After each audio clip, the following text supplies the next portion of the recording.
Hey guys, how's it going? Seán here. So, as a guitar player, over the years I have bought and collected quite a lot of guitar pedals. Around this time last year, during the first COVID-19 lockdown here in Ireland, I decided to rip apart my pedal board. And because I and every other musician in the world didn't have any gigs, I decided to rip apart the pedal board and just, pick and choose effects that I wanted when I was recording. And yeah, but as a result of that, I found that having all of these effects pedals just lying around and not being used all that much was kind of a waste. So what I've kind of explored doing over the last couple of months and tried to incorporate a bit more into my workflow is utilizing these effects in conjunction with my Line 6 Helix over here, so that I can use them when I'm recording with the Helix for guitar parts, or I can use them as outboard effects in my DAW when I'm producing or recording something. So what I thought I'd do today is open up a little session here in Ableton Live with a couple of tracks and try to showcase how I would use some outboard effects. I've got this little pedal board set up here with a Strymon Volante and a Source Audio Ventris dual reverb. Try to showcase how I'd use these effects in a production setting,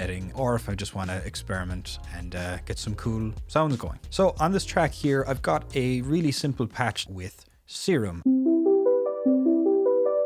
What I want to do is run this patch out of my audio interface into these effects pedals and back in and see if I can come up with some more interesting sounds than I would with just dialing in an effects plugin. So this requires just a small bit of setup, so I'll quickly go over how I have everything plugged in.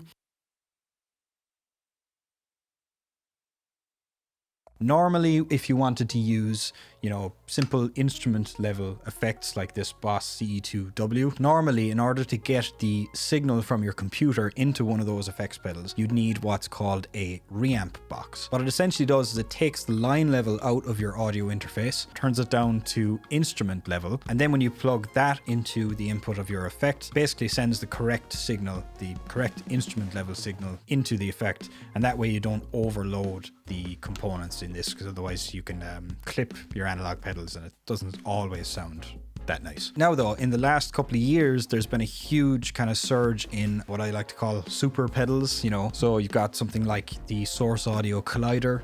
This is a delay and reverb pedal. And on the pedal board here, you've got the Strymon Volante and the Source Audio Ventris dual reverb. Now these pedals can actually take line level without the need for a reamp box. On the back of the Volante, there's actually a switch where you can select between instrument level and line level. So you just select what you want to use. The Ventris and the Source Audio pedals can automatically take it. There's enough headroom in the preamps where you won't overload the signal. Now the way I have this set up here is I'm using the Line 6 Helix rack as a reamp box, and the way I'm doing that is the Helix has 4 effects loops. Its normal purpose on the unit is that you can plug 4 mono pedals or 2 stereo pedals into effects loops and you can switch them in and out. But after some experimentation and some manual reading, I discovered that you can also use the inputs and outputs of the effects loop as extra inputs and outputs. But what's really cool about this is that each of the effects loops are switchable from line level or instrument level depending on how you want to use them. So this allows me to run 2 TRS cables out of outputs 3 and 4 of my audio interface. They're running along and plugged into return 3 and 4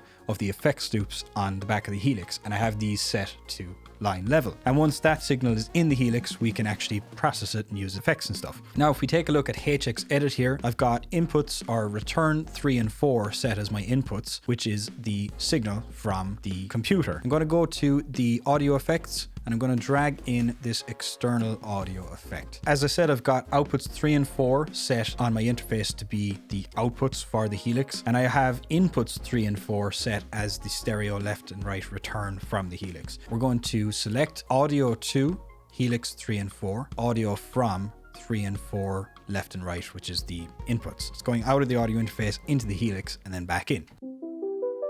Now it's a little bit quiet, so I'm just going to compensate for the gain here. I have this little pedal board with the Volante and the Ventris hooked up to effects loop 1 and 2 in stereo. This way, if I go to my blocks here, I can click send and return, go stereo, effects loop 1 and 2. We're now running our signal in through our effects, back into the Helix, back out of the Helix, back into our audio interface. And that allows us to use the pedals as inserts or send effects in our DAW. This is I did not plan on talking this much. Now you might be asking, well, if these effects can take line level without the need for a reamp box, then why am I using the Helix at all? The reason I'm using the Helix is because I have the effects send and return of 1 and 2 set to instrument level, and that allows me to use these, you know, normal instrument level effects that don't take line level very well. It allows me to use these pedals without the need for unplugging and, you know, constant rerouting in the effects. This way I just have a nice little pedal board set up here on top of my rack, and I can just patch in whatever effects I want. Doesn't matter if they're line level or instrument level, they will all work. All right, let's get into some examples. So I've got everything hooked up correctly. Let's play our audio. I'm going to hop over to the pedal board and I'm going to dial in some effects.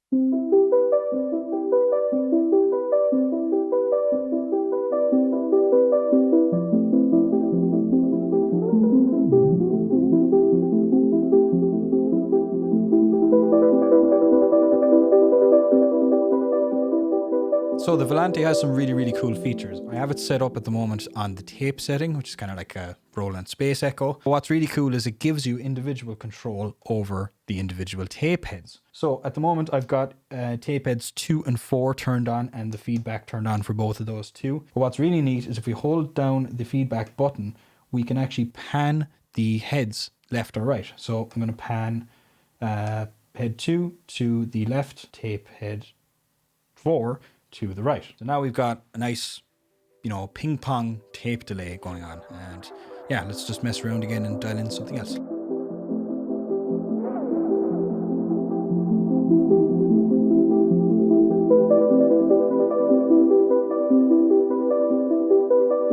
I'm going to turn up the mechanics a bit, which will dial in some tape flutter and wow and stuff like that.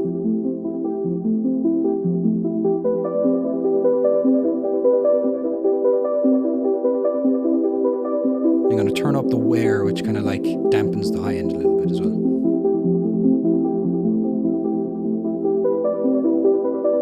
Alright, so that's kind of cool. Some Space Echo vibes going on there. Next, I'm going to jump onto the Ventris dual reverb. The Ventris has some really cool reverb engines. So I think I'm going to jump into the shimmer reverb and let's see if we can dial in something pretty cool.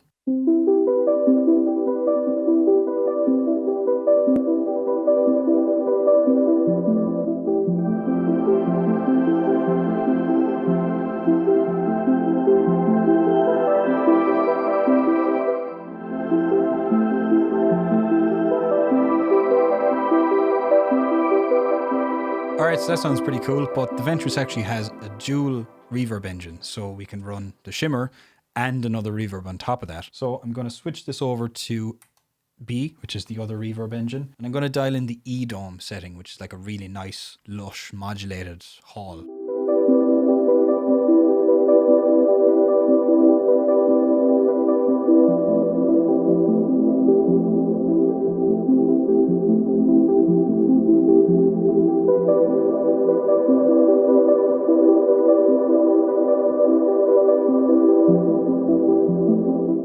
Switch back in the shimmer.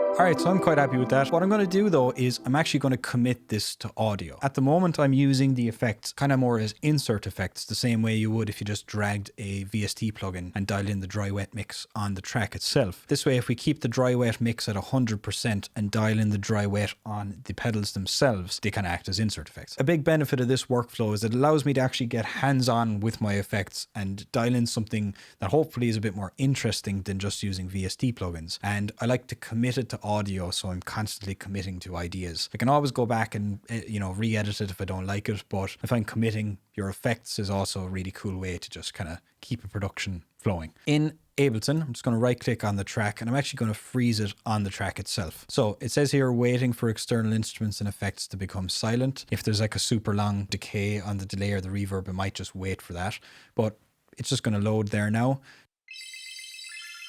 All right, so it's just finished. It's going to also spend 10 seconds there just waiting for the decay and of the reverb and the delay to just ring out. That's all done there now. So now we've got the track frozen. I'm just going to flatten it. And now we have our synth part with the effects, the outboard effects, printed to audio, and we have it committed. So it sounds like this. Now, one major cool benefit of this is because it is in audio, we can actually manipulate it. So let's say we want to chop it up.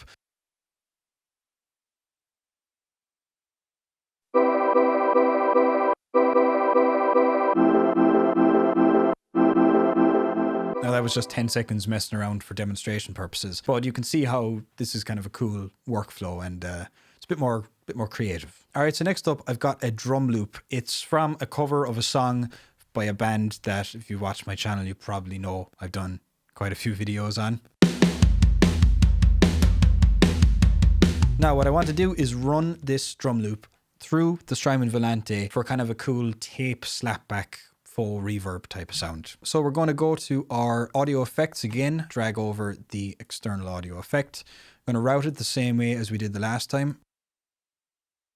So this is fine if we wanted to use these effects as insert effects, but what I want to do this time is I actually want to set it as a return track. I want to use these effects as parallel effects. Now that's super easy to do. I'm just going to create an audio track, and I'm going to select the inputs to be inputs 3 and 4 from the Helix. Turn the dry wet down on the effect to 0%, and I'm going to turn on input monitoring here so we can hear the effect on its own audio track. Now you can also do this using Ableton's inbuilt return tracks and then routing that to an audio track if you want to record it. This is just the setup I'm using today. Now in the last example we were using the Volante as an insert effect, which is fine because it allowed me to just dial in the amount of repeats and the amount of echo directly from the unit. But one small tiny little flaw is that you can't turn the effects mix to 100% wet without doing this kind of power up mode, which allows you to kill the dry signal completely, so we're only hearing the affected signal. I'm just going to do that really quickly for anyone who doesn't know how to do that. I'm going to show you. So I'm going to plug out the power cable, and I'm going to hold down the tap tempo button while plugging the power back in. Now you might be able to see on the unit all of the tape heads and feedback buttons have all, lit up in red or green. We're going to click feedback 4 here until it turns green. Hit the tap tempo button to exit the setup. And now we've got it hooked up in kill dry mode. So let's take a listen to the dry drums again. And I'm going to hop over to the tape delay and try and dial in the effect I want.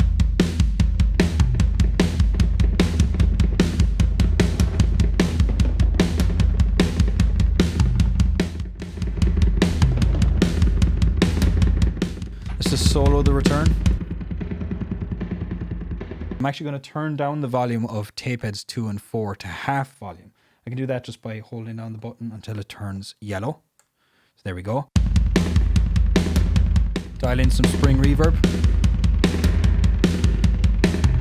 Alright, so that sounds pretty cool. But on the original track, there's actually kind of like a flangey style slapback echo. You kind of get that result by dialing in the delay to be like a really short speed. In order to do that and to get a shorter speed, I'm going to turn the tape speed from normal, which is where it's at now, and I'm going to switch it into double speed, and let's see what that sounds like.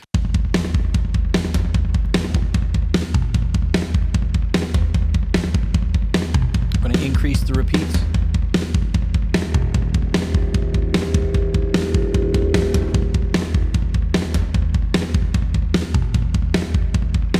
Turn up the record input so we can drive more input onto the tape.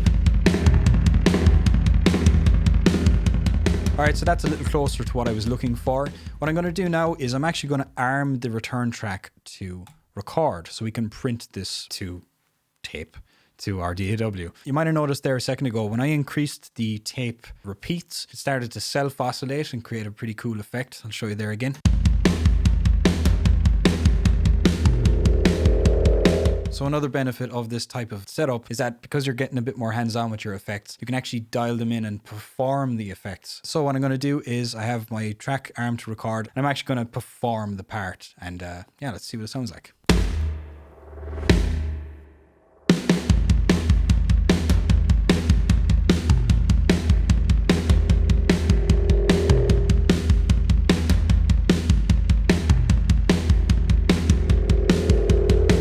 Just like that, we have our performed tape delay effect printed to audio, and we can blend it into taste.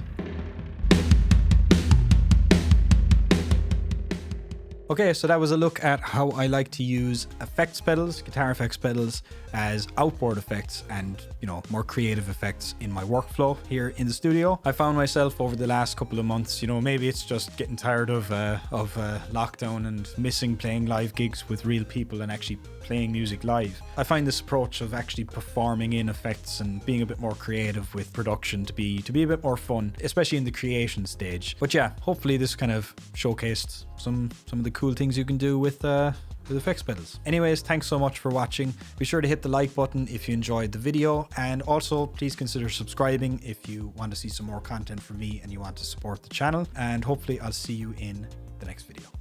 Cheers.